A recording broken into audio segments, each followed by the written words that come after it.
longer period of time. There's an officer from my court, and there's a background of facts that Mr. Umbeta has given. And that's the unfortunate thing about giving facts from the back, which have been denied, about the number of times he came, was arrested, and released. So, you refuse us to cross-examine somebody, and now you want You actually see that yourself. Get the facts, then and give you time to respond. that's To clarify. oh, You can clarify your response. Yes. Proceed. this one. And then the question, where was I? You were saying that now, if he did not express that the fear, Yes. that he feared the public. Mr. Whitty, and this. Yeah. you're my guy. Yes, sir. Yes, sir. He did not express to anybody that he feared for That his he life. feared the public. He did not express that he has been threatened, or that at the time when he was even reporting and going to all these places, that his life was threatened in any way. Why am I saying this? When they come and tell you that it is for his own protection that he needs to stay in custody, then that cannot be true. And what do they do that they choose not to tell you? It's Article 29. The state must provide security to people, its citizens. It cannot run away from that fact. The accused person has a right to leave, move, go anywhere whenever he wants.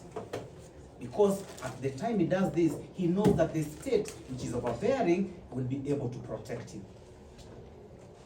So how can the state come to you today and tell you that he can only be safe in custody if he's in custody? That's the only time he can be safe. He has not asked for this protection. Do not give it to us for free. We don't want it.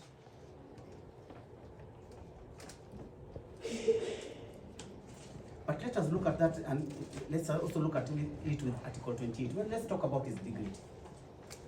He is a chief inspector. He's been commanding a police station.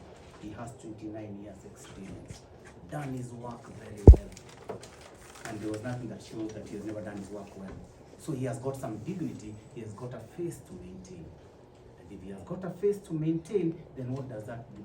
Your Honor, Article 28 is not for the purpose of just being there. It is to prevent and safeguard that dignity. So let us grant him that. Let us breathe life into it. And then the court, the prosecutor is The present. court is here, so we'll proceed.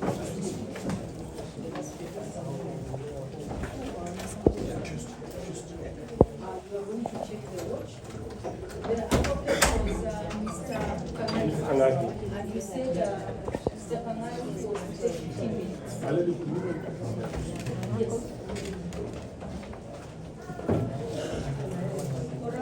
What is the time?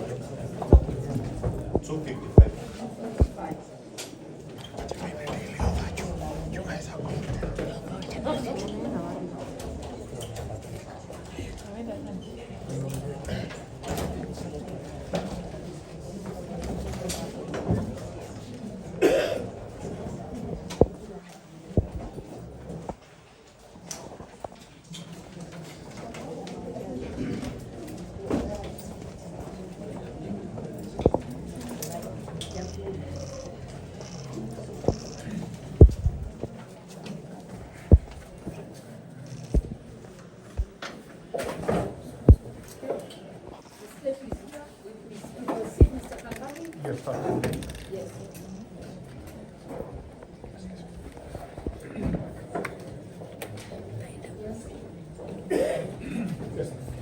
My lady, just in reply to the opposition by the prosecution on grant of bail,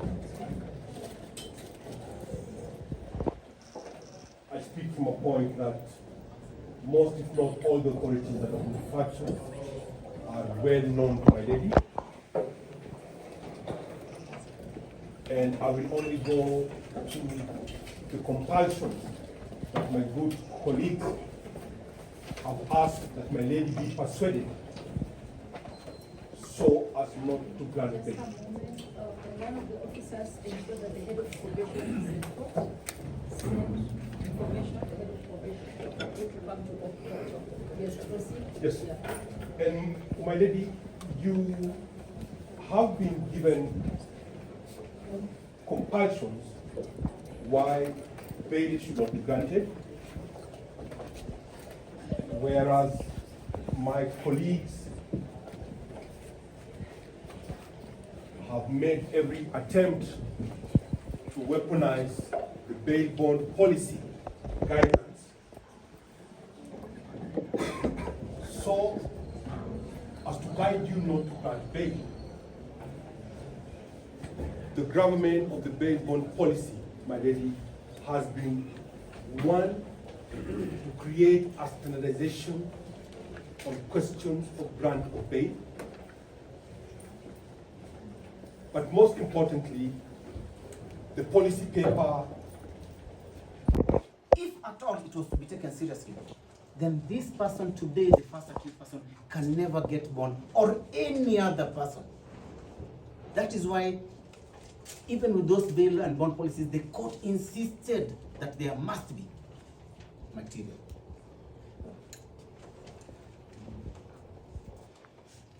And I'll just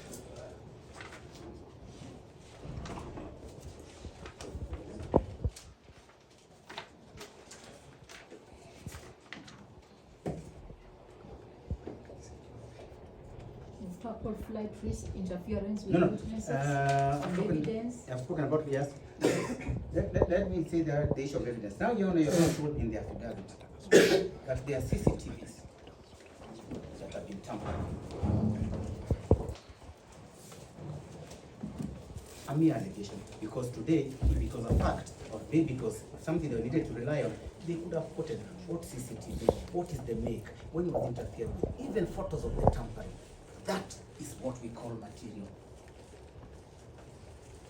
But because it is not there, that is why they just come and give you an affidavit and tell you he tampered. So what does that lead you to do? To imagine. You start imagining. And as I said again, Your Honor, that makes it the sky the limit.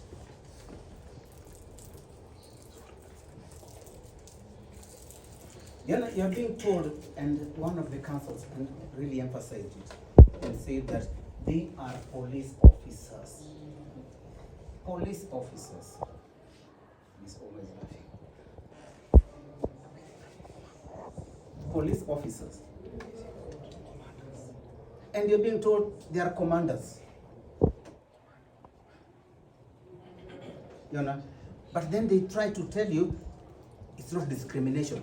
But then they pick out and say police officers and leave the others. Please tell me, Your Honor, how is that not discrimination? How can it not be discrimination? It is discrimination. You pick them out and say these are policemen. Deny them bond because they are policemen. So let us go to Article 49.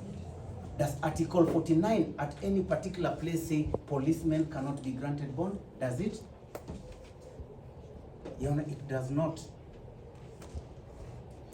But then again, let us stick to Article 49.